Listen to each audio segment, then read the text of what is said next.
आप भी घर बैठे हमारे महात्मा जी के दर्शन करिए। देखिए महाराज जी, और हमारी धर्म ध्वजा लहरा रही है। अब हम अपने आश्रम देखे, हमारा ये आश्रम है संत जनों की श्री राम कुटी, और सामने हनुमान जी महाराज जी विराजमान है। ऐसा कुछ दृश्य है हमारे आश्रम का। तो हम महात्मा जी को जो भी हमसे हो सकता है, देखिए छोटा सा हमारा ये देखिए ये तैयार हो रहा है, पेड़ अब बड़े हो आए हैं धीरे धीरे करके, और एक वहाँ भी धर्म ध्वजा लहरा रही है।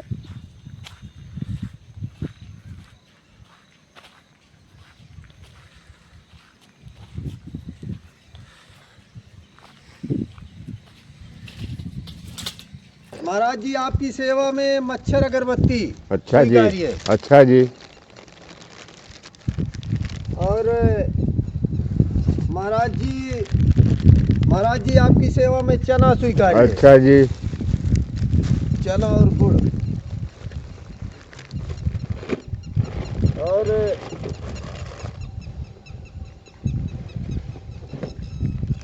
महाराज जी ये आप पेठा स्वीकार। अच्छा जी।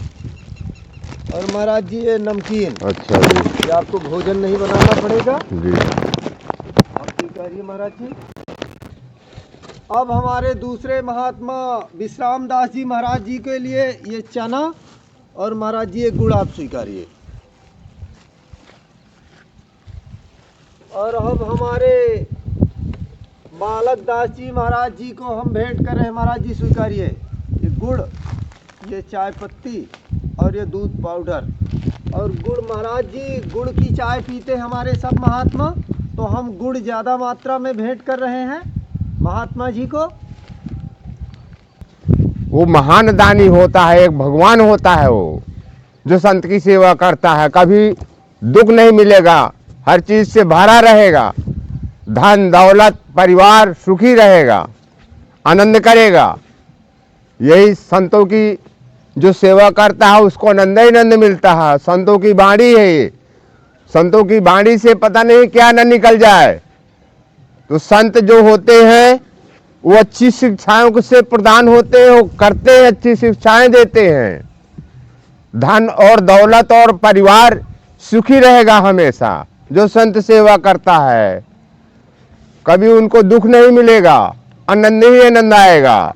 हाँ जी, चाहे गृहस्थ हो चाहे ब्रह्म हो, गृहस्थ को तो कल्याण है ही है, और ब्रह्म को तो बहुत मुसीबत उठाना पड़ती है, तब ब्रह्म कब होगा। और गृहस्थ आश्रम से सारे आश्रम जुड़े हुए हैं। और सत्संग तो बहुत है, लेकिन मैंने यही है किसी का बुरा नहीं किया जाए, किसी का बुरा सोचा नहीं जाए, सपने में हो। भगवान दाल रोटी देवे उसमें संतोष रहे। हम अपने गुरु की सेवा करेंगे तो हमारा सेवा होएगी, हम अपने माँ बाप की सेवा करेंगे हमारी सेवा होएगी। हम किसी को भोजन खिलाएंगे हमको आगे थाली लगी मिलेगी। हम किसी को पानी नहीं पिलाएंगे तो तुमको घंटा नहीं मिलेगा, कुआं पे तो लौटा देगा व्यक्ति। लेकिन कर्म किसी को छोड़ता नहीं है प्यारे। कर्म हम इसी शरीर में सब कुछ है। हम आपको सीताराम करेंगे, आगे हमारे का पिंड भरेगा आदमी, और हम ऐसे आपके कार्य करेंगे तो आगे हमारे का डंडा है तैयार। कल महात्मा बनते हैं और महात्मा बनते हैं, लेकिन महात्मा हो चाहे गृहस्थ हो, हम दोनों को एक ही समझते हैं। गृहस्थ हैं, उनके लड़का माँ बाप पढ़ाएंगे, अरबों खरबों रुपए लगाते हैं पढ़ाने के लिए, लेकिन सब कुछ होते हुए भी उनको भी वृद्ध आश्रम में जाना पड़ता है। उनके लड़के उनको वृद्ध आश्रम में पटक देते हैं, तब उनकी आत्मा क्या कहती है और वे कितने रोते हैं। वो जाने कि संतान पैदा करी, तो पढ़ाया लिखाया, लड़का विदेश चले गए, हम वृद्ध आश्रम में डरे हैं। ऐसे महात्मा गुरु सब कुछ है। भगवान कहते हैं गुरु की सेवा कर ली तो मेरी सेवा कर ली। तीनों देव उसी में है, गुरु ब्रह्मा विष्णु महेश सब उसी में। और आजकल क्या है गुरु भाई श्रद्धा से तो बनते नहीं हैं, जो श्रद्धा से महात्मा बनते हैं जी। तो वो तो गुरु के चरण छोड़ ही नहीं सकता है। लेकिन कोई किसी प्रकार महात्मा बने और अब आराम से दक्षिण लई और वैराग धारण किया और थोड़े रहे गुरु ने कुछ डांट फटकार किया, चले दिए अपने। अब गुरु दुख तकलीफ बेचारे पे कैसा पड़ रहा है क्या नहीं पड़ रहा है, अब उसकी तुमने नहीं सोची है तो तुम्हारी कहाँ से सोचेगा कोई।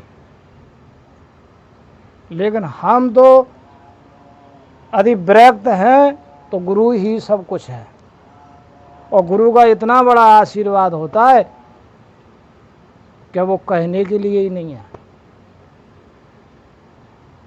महाराज जी, क्या प्रारब्ध साधु संतों को भी भोगना पड़ता है? हाँ, प्रारब्ध नहीं छोड़ता है। ये तो प्रारब्ध तो भोगने ही भोगने पड़ेगा। हाँ, उत्तरकांड में रामायण में है, काग वसुंड जी गरुड़ संवाद में है, तब गुरु गए थे तो उसको अहंकार हो गया था। तो भगवान शंकर पे गुरु का अपमान सह नहीं गया तो उन्होंने कहा कि जा, उनको श्राप दिया था। तो गुरु कोमल होते हैं, लेकिन गुरु ने स्तुति की तो भगवान प्रसन्न हुए, वरदान मांगो कि वरदान यही चाहिए कि इसको 1084 लाख जो योनि को आपने दिया है वो थोड़े ही समय में। भगवान शंकर बोले तथास्तु, ऐसा ही होगा। तो भैया प्रारब्ध किसी को नहीं छोड़ता है। महाराज जी, जो भजन करते हैं तो क्या भजन से बड़ा प्रारब्ध है? भजन एक साइड है, प्रारब्ध एक साइड है। भजन करोगे तो उसका थोड़ा हल्का पड़ जाएगा, भोगना तो पड़ेगा। जो करे आए, ये नहीं है कि हम कुकर्म करके आए और भजन करें तो हमारा कुकर्म कट जाए। हाँ, इतना है कि उसमें जैसे बुखार आ जाता है तो दवा करा लेते तो उससे आराम मिल जाता है, लेकिन भजन के जरिए से वो पूरा तो नष्ट नहीं होगा, उसको तो भोगना पड़ेगा। लेकिन भजन का भी प्रभाव अपना रहेगा, भजन भी अपना प्रभाव दिखाएगा। वो संत बीज पलटे नहीं हो संत का संत, संत बीज कभी पलटता नहीं है, संत का संत ही होता है। लेकिन संत बनो, अपने भेष का ध्यान, अपने प्रभु का ध्यान। हमको संसार दंडोत थोड़ी करता है, ये भेष को इसको दंडोत करता है। महाराज जी, गृहस्थ को कैसे भगवत भक्ति प्राप्त हो, गृहस्थ कैसे इस भव सागर से पार हो, उसका मार्ग बताइए। अत की रगड़ जो करे चंदन से अगन प्रगट होई, बस भजन करे, जितना टाइम मिले राम नाम का जाप करे। राम के नाम से, राम एक अग्नि है, पापों के लिए जलाने के लिए अग्नि है। राम नाम लो। यदि गृहस्थ है और उसका यदि गृहस्थ मार्ग ठीक से नहीं चल पा रहा है और वो गृहस्थ मार्ग को छोड़ता है तो वो भी एक पाप है। यदि उसका गृहस्थ अपना गृहस्थ मार्ग सही उसने चला लिया तो उसको कुछ करने की जरूरी नहीं। उसको तो भाई हम लोग साधु हैं, हम किसका खा रहे हैं? गृहस्थ का तो खा ही रहे हैं। भजन करेंगे, वो दान करते हैं, पुण्य करते हैं, तो वो तो हर व्यक्ति 10 अंश बटाता है। तो गृहस्थी तो बस अपना किसी का सपने में बुरा ना सोचा, किसी का हमारा पड़ोसी है भगवान वो अच्छा बढ़ रहा तो अच्छा बढ़े, ये नहीं है साला ये कहाँ से बढ़ रहा है, नहीं। तो ऑटोमेटिक उद्धार है, उसमें तो कोई नहीं। अच्छे विचार रखो, शरीर में मन से अच्छे विचार करो, विचार करोगे तो अच्छे अपने आप आएगा। महाराज जी, सिद्ध संत की कैसे पहचान करें? देखो, सिद्ध संत की पहचान तो ये है कि सिद्ध संत की पहचान तो कर ही नहीं सकते।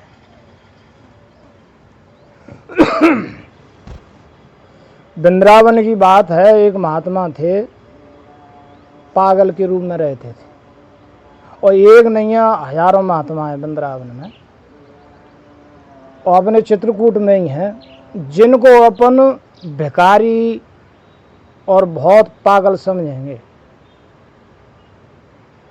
और कहो वे महान मूर्ति हुए।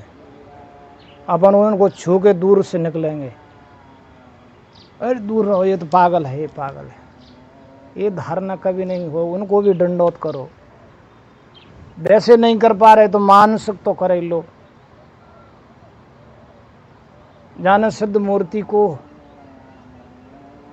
वो आपने सुना होगा और जानते होंगे, काशी में वो एक अष्टवक्र वो नाम थे, उनके संतान नहीं थी। संतान नहीं थी तो उन्होंने कहा कि यहाँ से कोई व्यक्ति निकले उसके आप पैर छूना बस, और कुछ नहीं करना, कोई महापुरुष के। तो वो बोले कि महापुरुष में कैसे समझे महापुरुष को? कि आप ये नहीं देखो कि छोटा और बड़ा को महापुरुष है को नहीं है, आप तो एक साइड से दंडोत करते चलो। वो लड़का ने ऐसा ही विचार बना दिया, रोजाना यही नियम करे, वो कोई भी द्वारे से निकला दंडोत करे। करते करते करते करते वहाँ और एक दिन सप्तऋषि दे निकले।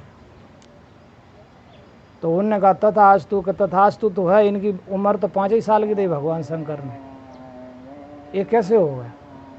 तो बस धीरे धीरे धीरे धीरे बढ़ते बढ़ते फिर अजर अमर हो गए हो। तो भैया सिद्ध को पहचानना मुश्किल है। मुश्किल है। अपन कलयुग के कीड़े क्या समझेंगे, लेकिन अपन यही संभाव बहुत है कि अपन बुरी देखो, ये भी 2 दृष्टि हैं, एक साफ रास्ता है, एक गलत रास्ता है। अपन तो साफ गलत को भी साफ समझो, अपने आप महापुरुष ये नहीं समझो कि ये साफ है ये सही है, नहीं नहीं।